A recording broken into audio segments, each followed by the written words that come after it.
भगवान के आने की खबर सुन के सारे ग्वाल वाल गोपियों ने गलियां सजा दी, दरवाजे सजा दिए, सब झाड़ू पोछा लगा करके गाय के गोबर से लीप के गलियों में रंगोली डालकर स्वास्तिक बनाए। सबने अपने अपने घर के सामने शुभ चिन्ह काढ़े। घर के सामने शुभ चिन्ह काढ़ने से बहुत प्रभाव पड़ता है। नेगेटिव ऊर्जा घर से चली जाती है और पॉजिटिव ऊर्जा का घर में वास होता है। जब हमारे घर के द्वार पर कुछ अच्छे स्वास्तिक चिन्ह होते हैं, स्वास्तिक बना दो, शुभ लिख दो, श्री लिख दो, ओम लिख दो, लक्ष्मी का कमल बना दो, फूल बना दो। सबने सजाया गोकुल। अपने अपने द्वार पर गोपियां नया ताजा मक्खन, मिश्री, दही, मुरब्बा, गुलकंद, शहद लेकर खड़ी हो गईं। और आज भगवान को क्या मालूम कितने जन्मों की भूख थी, जिसने जो खिलाया भगवान ने सबको भोगा। आज भगवान पहली बार दूध के अलावा कुछ दूसरा स्वाद देखा। ये बहुत बढ़िया सिद्धांत है कथा का, आयुर्वेद का। बालक के दांत जब तक दूध के ना उखड़ें तब तक उसे दूसरा कुछ भी मत खिलाओ, और दांत उखड़ जाएं दूध के तो फिर उसे जिंदगी में दूध कभी मत पिलाओ, स्वस्थ रहेगा हमेशा। दूध शरीर के लिए आवश्यक नहीं है, दूध पूर्ण भोजन है। शरीर ज़्यादा कमज़ोर हो गया, ज़्यादा थक गया तो दूध का सेवन करो। अगर तंदुरुस्ती है तो अन्न पर ही निर्भर, दो समय मिलके अनुकूल और समावर्त भोजन करो। भोजन में भी ज़्यादा कच्चा खाओ, सलाद के रूप में खा जाओ, फल के रूप में खा जाओ, पत्तियों के रूप में खा जाओ, अंकुरित करके खा जाओ। सूर्यास्त होने पर सेक कर खाओ, पका के खाओ। स्वस्थ रहने के लिए सही फार्मूला है। और खाते समय ये निश्चय कर लो कि इतना खाना है कि पेट तक ना जाए, तो बड़ा स्वास्थ्य अच्छा रहेगा आपका। लोग जब खाने बैठते हैं खाना तो पैंट, पजामी, साड़ी सब यहाँ ऐसे ऐसे हिलती हैं, और खा के जब उठते हैं तो फिर उसमें ना जगह रहती उंगली डालने की भी। बिना बेल्ट के, बेल्ट से भी ज़्यादा टाइट हो जाता सब कमर पे।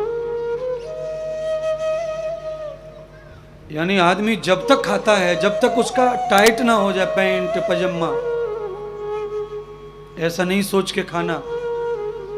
प्राणों के लिए आवश्यक है अन्न गीता के अनुसार, तो उतना ही खाओ। आप जो दिया जलाते हैं तो बाती के अनुसार घी डालते हैं, तेल डालते हैं। अगर आपकी बाती इतनी सी है और आपने 3 किलो घी डाल दिया तो बाती ही नहीं जलेगी। बाती कितनी है उतना घी डालो। आपकी जरूरत क्या है वो छोड़ दो। आपका पाचन तंत्र क्या है, आपकी बॉडी क्या है, आपके रोग व्याधि क्या है, आपका स्वास्थ्य क्या है, उतना भोजन ग्रहण करो। सुबह के भोजन का नाम है बाल आहार, बच्चों जैसा भोजन सुबह।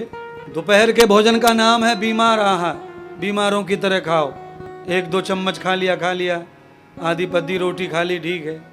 और शाम को महाराजा आहार, राजा महाराजाओं की तरह बैठ के नहा के धो के सज धज के और पत्नी को बढ़िया ऑर्डर दे के खाना पकवाओ शाम को, और बढ़िया से खाओ।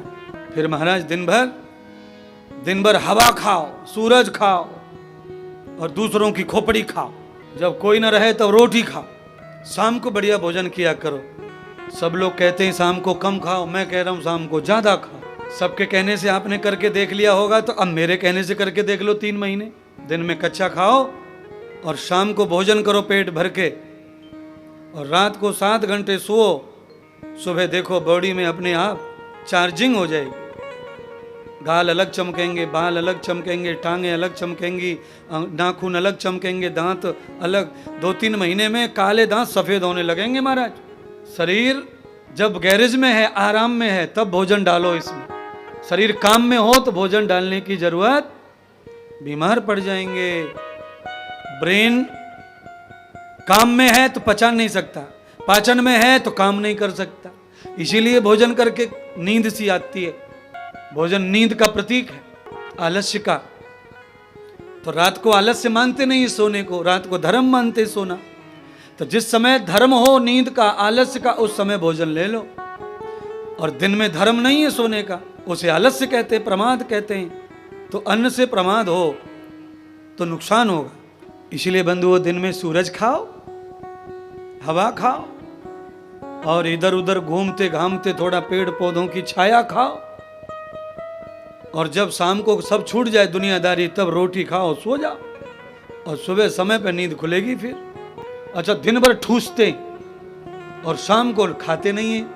फलाने ने कहा शाम को नहीं खाना, कम खाना, और फिर नींद नहीं आती रात में, भूखे 11 बजे से ही आंखें खुल जाती हैं, बड़ा मुश्किल पड़ता है। तो आप प्रयत्न करो, कुछ नियम मेरे हैं जो बदल लें आप, सुख मिलेगा, लाभ मिलेगा शरीर को, नींद भी अच्छी आएगी और सुबह जागरण भी अच्छा आएगा। आज पूरे गोकुल में घुमा के बाबा लाए, शाम को मैया ने भोजन परोसे, कन्हैया तो खा नहीं रहे क्योंकि ज़्यादा ही हो गया, आज दिन भर प्यार मिला है गोपीन को, और इतना बढ़िया बढ़िया आइटम खाए, अब दूध में कैसे मन लगे। 5 साल हो गए दूध पीते पीते, आज नमकीन खट्टा मिठा सब मिला। मैया से गुस्सा होके बैठ गए कन्हैया, मैं ना खाऊंगा तेरे हाथ का, तू अच्छी माँ ना। देखा गोपियां कितना चाहती हैं मुझे, कितने प्रकार के मुझे भोजन कराए गोपियों ने, और तू तो मुझको चाहवे ही ना। जब से जन्म दियो तब से गैया को दूध ही दूध पिला रही है। मैया समझ गई, इसको एक ही दिन में बाहर की आदत हो गई। इसलिए बंधु और बहनों, मैं आपसे अनुरोध करूंगा कि चाहे जो भी हो जाए, पर 10 साल से पहले बच्चे को बाहर का कुछ मत खिलाओ। आपको लगता है कि बाहर का खिला के हम अच्छे माँ बाप बन गए, बेटे को प्यार दे रहे, बेटी अकेली है, सब कुछ बेटी के लिए है, तो सब लाओ सब खिलाओ। मरेगी मरेगा, बीमार हो जाएंगे, इनको थायराइड हो जाएगा, इनको ब्लड कैंसर हो जाएगा, ब्रेन में फोड़े हो जाएंगे, लीवर फैटी हो जाएगा, सब काले पीले हो जाएंगे, दांत पूरे सड़ जाएंगे, फिर ये कहाँ जवान होंगे, कब बूढ़े होंगे। बिना किताब देखे बच्चा जब लिखने लग जाए तब उसे बाहर का खिलाओ, ऐसा शास्त्र कहता है। कितनी बढ़िया बात बताई। जब तक माँ लिखवा रही है, पिता लिखवा रहा है, टीचर लिखवा रहा है, तब तक घर का भोजन करो और घर पे आके रुको।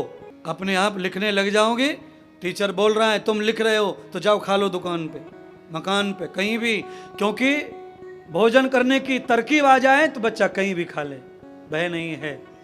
क्योंकि भोजन खाना आ जाए और तुम बचपन से 1.5 साल 1 साल की उम्र से ही उसे देव पुड़िया देव पुड़िया देव पुड़िया ये पुड़िया वो पुड़िया देव पुड़िया, फिर वो इतना पुड़ियाबाज हो जाता है कि ले पुड़िया देव पुड़िया में लग जाता है। फिर घर की रोटी, घर की कोई चीज बच्चों को अच्छी नहीं लगती है। तुम्हारे जितने भी बच्चे बैठे इनको घर की रोटी सब्जी अच्छी ना लगती, बता क्यों नहीं लगती? किसने बिगाड़ा? बच्चा जानता था काका की दुकान कहाँ है? नहीं जानता, बच्चे को पता ही नहीं कहाँ दुकान।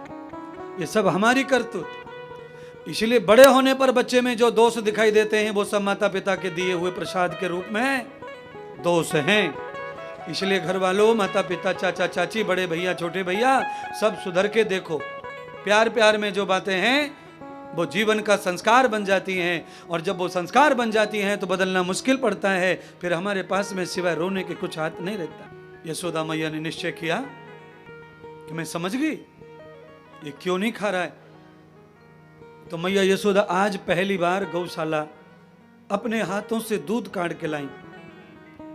मटकी में दूध गर्म किया, दही जमाया, 3 बजे उठी सुबह, दही चलाया, मथनी डाल दी। वो जानती 4 बजे उठ कर भूख मांगता है। भगवान आए, मैया के कंधे से खड़े हो गए, मैया मुझे भूख लगी है। मैया ने गोद में बिछा लिया लाला को, और मटकी में हाथ डाल के ताजा ताजा माखन अब मैया खिला रही है लाला। मैया को ये भ्रम हो गया था कि कन्हैया को ऐसा लगता है कि मैं काम नहीं करती, मैं सेवा नहीं करती, नौकर चाकर हैं, इसलिए वो उन गोपियों के हाथ का पसंद कर रहा है जो खुद से मेहनत करती। और सच बात यही है। मैं तो आपको यही सिखाऊंगा कि अपने बच्चे, अपने पति, अपने गुरु, अपने भगवान का भोग अपनी मेहनत के कमाई से लगाओ।